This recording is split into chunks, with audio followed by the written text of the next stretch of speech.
come up through under the bridges, going nuts at this whole family to get out of the road. So that's 30 juveniles, probably last year's birds, and they're in a crash. That's what they do, they all go into a crash.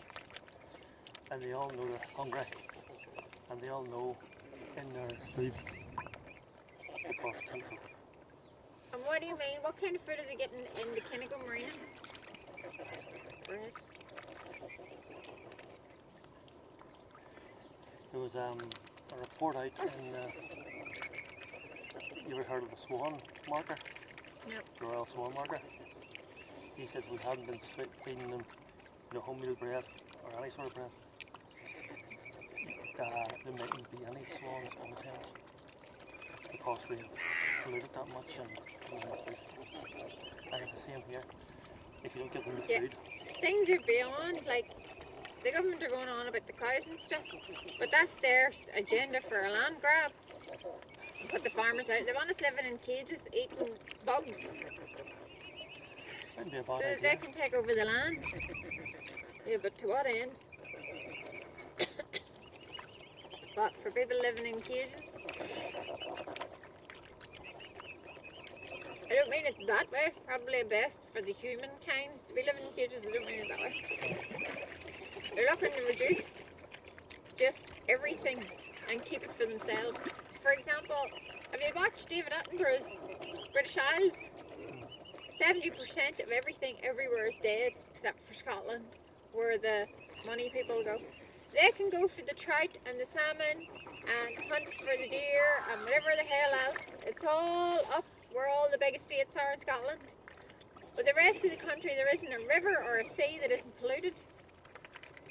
And 70% of everything from the salmon to the shrews, even the wee nice pygmy shrews, they're all wiped out.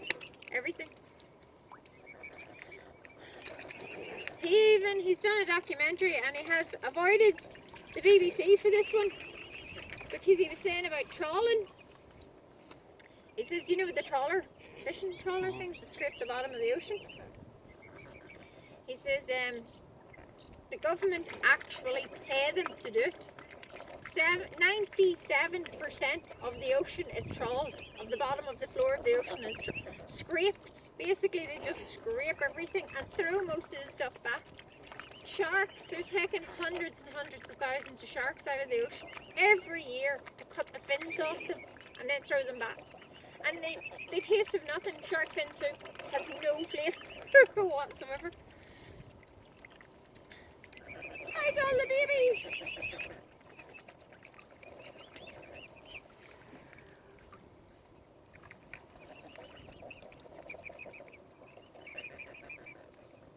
So, do they eat the weeds that they cut? When they're young, the parents will pull the weed out and they will the weed off it. Because they're eating bugs and all off it too and stuff like The that. snails and things? But they're unable to. No teeth. Mm. They've no teeth, so Because I'm wondering if cutting it, you don't cut it, they pull it up. They pull it out of the root. They don't. no, the man made cutting it with the grass cutter. You know the way they've done it the minute and piled it all up? Mhm. I'm wondering if leaving it there makes things better. I don't know. I'm sure it doesn't. Well, yeah, I was thinking, you know, they needed to get rid of the overgrowth. The overgrowth pulled out to do with the boats. It's nothing to do with these here. Yeah, but I'm wondering, is it better to leave it for these here? The boats can get stuck all they want, can't they, lads? It could be. I'm not sure. Also, it's a good filter. That's what the rivers use to clean themselves, the reeds and stuff. That's how. A lot of stuff they're pulling out is kind of duckweed. That's in the native to this country.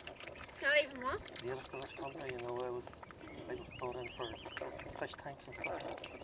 Yeah, Brought in bilges. I've been working on building sites for the past 6 months, like about 4 or 5 different ones. And there's one at the minute across the road near Tantamore Gardens. And there's thousands, hundreds of painted lady butterflies butterflies, and they've only got there's only a couple of houses finished, but the garden's done. There's this purple flower that the bees and the butterflies love. Literally, there will be like 50 butterflies on this one wee bunch of they're lovely. But it's like they lived there for God knows however length of time that land was sitting there. And then there was a place near Lisburn, and it was just, did you catch that? It was just the butterflies and the bugs by themselves for years and years and years, and then they just concreted over everything, and the bugs keep coming back looking for stuff to eat, and they're just dying.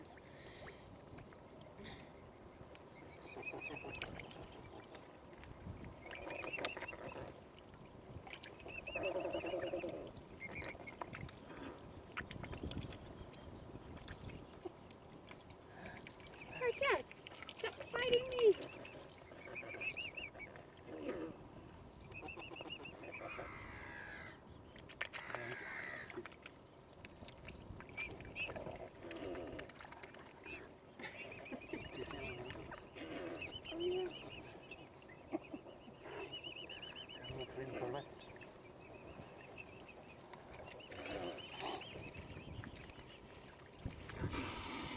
Yes, there's more bread in there.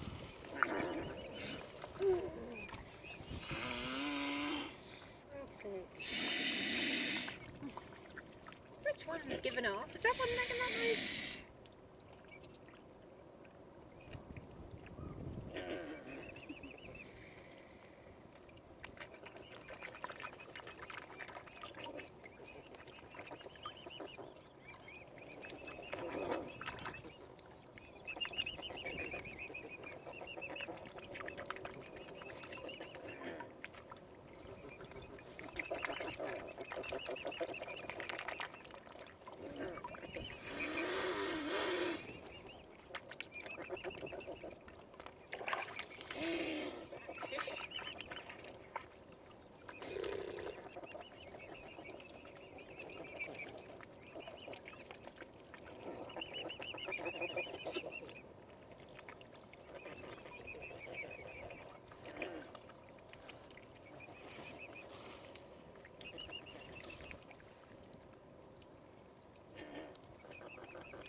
Fighting me. Has it been educational? How long does this one live for? That's my last question. About 15 years. Get off of me! I suppose 15, 20. It takes about 3 years to maturity, you know.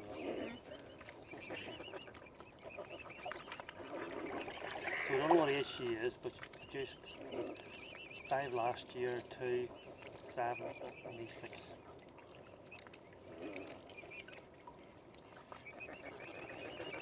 I would say the most dominant ones in here.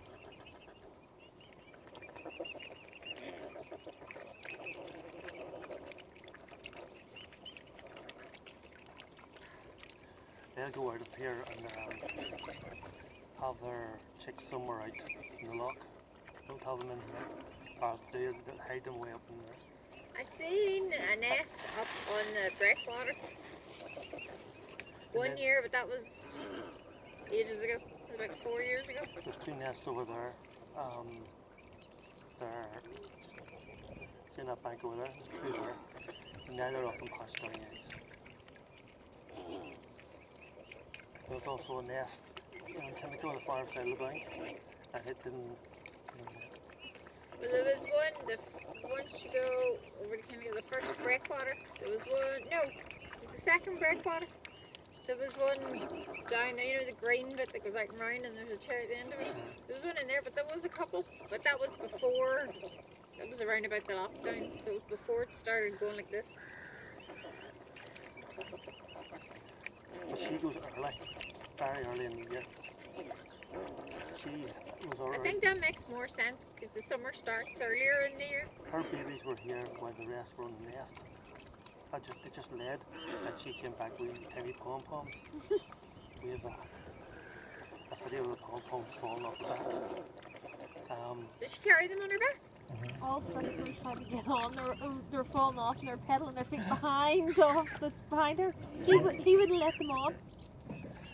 She only came over for 2 months. A dog came and then she just went away. you know, when they're small, that she doesn't want to bring them to you. But she brought them over to us. You know, we talked to her. We've known her for 4 years, you know. I've seen the pikes take the baby ducks. Seen that a couple of times. Yeah. It takes a big one. It takes a, you know, you're talking. Yeah, but I seen it. Yeah. There was a guy caught one over there, and it was the size of him, and he was a big tall guy. He was literally holding it up, and it came to under his chin. And then I seen a dead one down. You know when you walk out with the Resetas, when you go right down Yeah. past the play? There was a dead one pulled up there. It was about the size. That was half the size of what he caught. And that was only a few months ago. He caught a big female one. Years back, a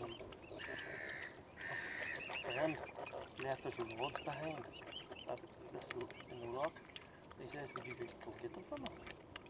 And you know, Daddy had money and really good stuff for carbon fibre. And at that time, carbon fibre was this heat carbon Still fibre. expensive. And so I got it. And I said, well, what happened? He says, the fish on it. I was scared of it.